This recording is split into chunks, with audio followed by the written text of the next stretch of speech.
Welcome back. So what we're going to be looking at today is a little bit more of the connective tissue. This a little bit more of the supporting connective tissues is what we kind of classify these as. A little bit different from the connective tissue proper. Going to have a lot of the same components to it. So we are still going to have fibers. We're still going to have cells. Still going to have ground substance. The big difference here with the supporting connective tissues is that ground substance or matrix ends up being a little bit more solid. In the case of cartilage, it's going to be a rubbery matrix. That's what we're going to talk about in this first show, the different types of cartilage. And then in the second half of this, we will take a look at bone. And the big difference with that one is it has a calcified matrix. So a couple different calcium salts going out and become something called hydroxyapatite, which gives bone that distinctive hardness.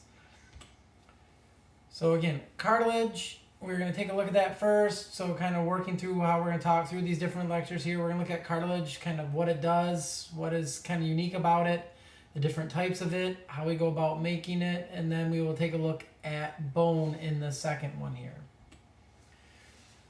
So cartilage, the big difference between it and bone is that it has a little bit more flexibility. It is strong, it resists compression, it provides some structure, but it's a little bit more flexible structure. So in some of these areas where you don't want the solidity of bone, like with your rib connections, you can get a little bit of play in there, but still a lot of structure to it. You have cartilage holding your ribs to your sternum, for example. The cells that are in this, again, a lot like a fibroblast, but in the case of this, we're calling it a chondroblast. And then once they're trapped in the matrix, they call them chondrocytes.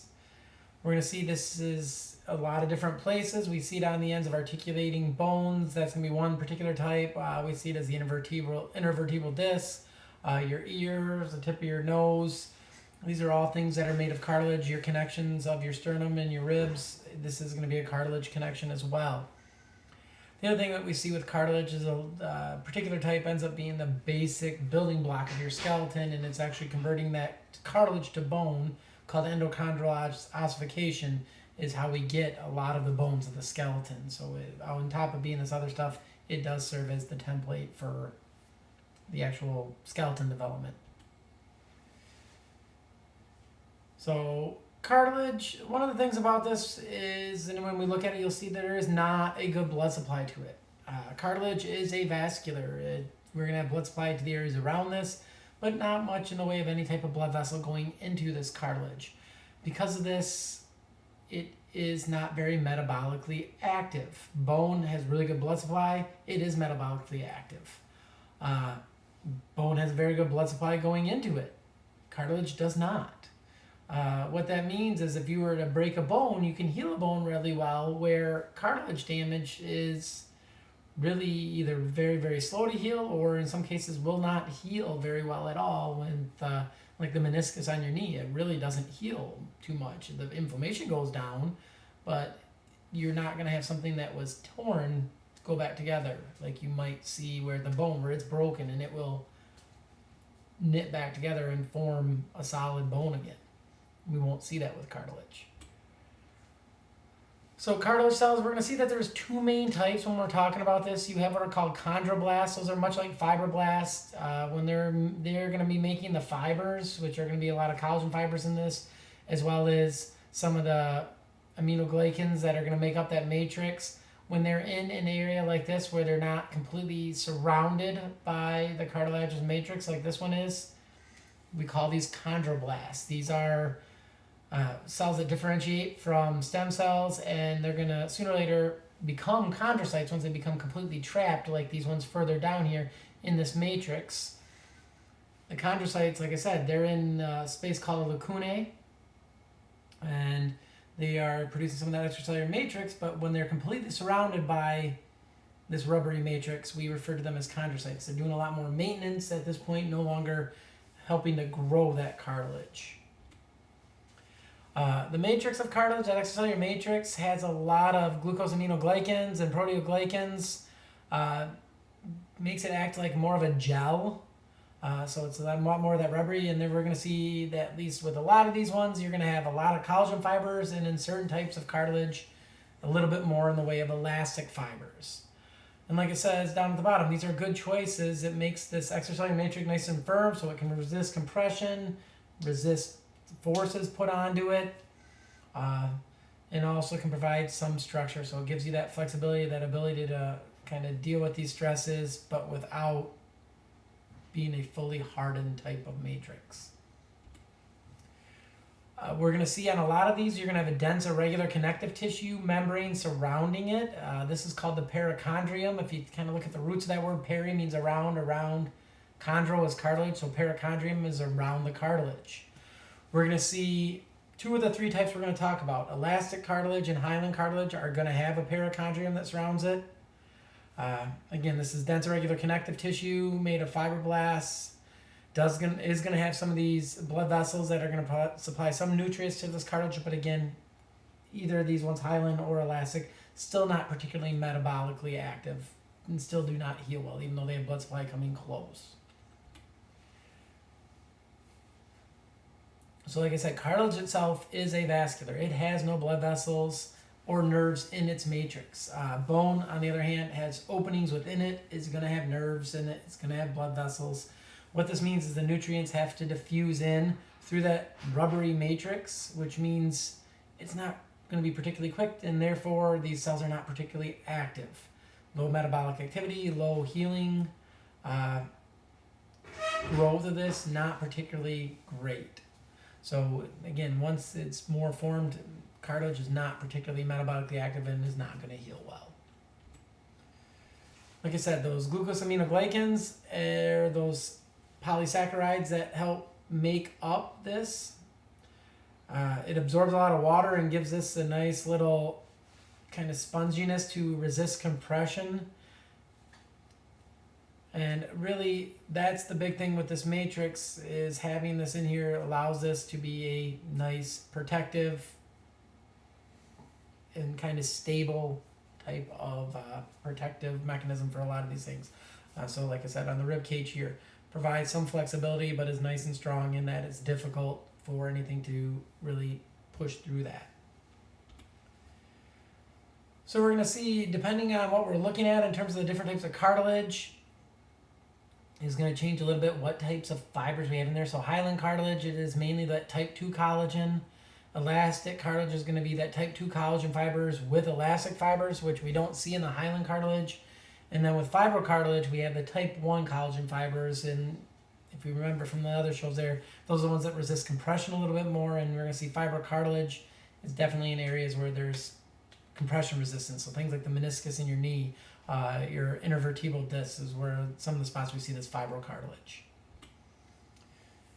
So hyaline cartilage, like I said, probably the most common one you're going to see. This is on the ends of all your bones, so those articular surfaces or that articular cartilage. It makes up your voice box with the exception of a piece in there. Makes up the end of your nose. And it's going to be some of the rings surrounding the bronchi and bronchioles. Rib sternum junction. If we were talking about epiphyseal plates in the bone, the growth plates in the bone, these are all going to be hyaline cartilage. And again, flexible support of the soft tissue lining the end of these joints so we do not have bone rubbing on bone, because that doesn't really work particularly well. And this is also going to be involved in the growth of long bones. When we look at it, you're going to see it has a perichondrium surrounding it. Generally underneath that perichondrium, you'll see some chondroblasts. I do want you to try to be able to differentiate area that we'd call a chondroblast versus a chondrocyte. We're going to see in a lot of these ones, this one's zoomed in a little bit more. A lot of times this looks a little bit more glassy. Hyaline cartilage gets its name from the Greek word for glass, which is hylos. So it's kind of looks almost like stained glass in a lot of cases. This one's being a little bit more fiber looking than you see on some of them. But you'll see when I go to some of the other slides here, it does have this pretty clear glassy look to it. And you can see a little bit better here. So here is some articular cartilage on the surface right here. You can see it took up this purple stain a little bit, but you have these chondrocytes trapped in those lacunae. You have the matrix surrounding it. Like I said, not particularly prominent fibers. This one, we're not going to be really seeing a chondroblast versus a chondrocyte. We're too zoomed out. Elastic cartilage, on the other hand, this one's a little bit more flexible, able to spring back. So if you think about your external ears, that's what we're seeing with this elastic cartilage. It's really external ear, epiglottis, your eustachian tube, another some of the cartilage in your larynx, we're going to see is elastic cartilage. The big difference between this and hyaline cartilage is they're going to be the presence of those elastic fibers. So again, looks somewhat similar. It's going to have a perichondrium surrounding it. Usually the fibers are a little bit more prominent on this one. So when you look at these ones, the cells trapped in the lacunae are going to look somewhat similar. But generally what we see with elastic cartilage is there's a little bit more fiber present in between those different, what they call isogenous groups of chondrocytes. And we see these isogenous groups, these groups of about 4 to 6 cells in hyaline cartilage as well as in elastic cartilage. And you can see on this one here, these would be chondroblasts up here, chondrocytes once it's trapped in the matrix. And again, you can kind of see right here that the fibers are a little bit more obvious on this one. And again, you can see it right here. Usually some of the fibers stain a little bit darker in this one. Again, those fibers, at least with H&E stain, take up that purple stain. So this one usually stain a little bit darker than you'll see with hyaline cartilage most of the time. Again, depends on what the stain is, depends on what they were staining for, but generally this is going to be a little bit more prominent fibers, but still with a perichondrium, still with these isogenous groups. Sorry, it jumped ahead on me. Still with these isogenous groups up in these areas here, as you can see on this one right here, these groups of cells together. Where when we looked at fibrocartilage, you're going to see single chondrocytes all by themselves, not clumped together in groups. And you can see the chondrocytes here. So fibrocartilage, we see this in areas where there might be either pulling or compression. So we see this in the intervertebral discs, your pubic symphysis, some of the attachment sites for tendons and ligaments, as well as the meniscus on your knees. So on this one, fibrocartilage, the fibers are definitely more prominent on this one, but the one thing you notice on this one, you can see the chondrocytes out here. You can see how they're in single and kind of in lacunae all by themselves. You don't usually see these in groups together. You might see them in a line, but you're going to see single chondrocytes all by themselves. And you can see, like I said, a lot of times, very prominent pink staining collagen fibers in this. Again, most obvious in terms of fibers being present in the fibrocartilage. And again, the chondrocytes in this one are in single, kind of by themselves. You don't see them clumped together in groups. So you don't see those isogenous groups, single chondrocytes present in it. And again, you can see that right here. You sometimes see them in a line. And then again, the most prominent stuff here is going to see that collagen in the matrix. When we talk about how our cartilage grows, it's really two main ways. So we can see interstitial growth. So what this is going to be is within cartilage, you get, let's say, one chondrocyte that is in lacunae. That cell is going to divide into two and then starts laying down matrix till it separates those two chondrocytes from one another. That would be interstitial growth. Appositional growth is really where we've seen the chondroblasts on this one a lot more. Underneath that perichondrium, you're going to lay down a little bit more cartilage by those cells dividing and growing here, and it's going to cause the width of that cartilage to get a little bit wider. So some of those cells differentiate to chondroblasts, lay down more matrix, and make that a little bit wider. Once they're trapped again, they become chondrocytes.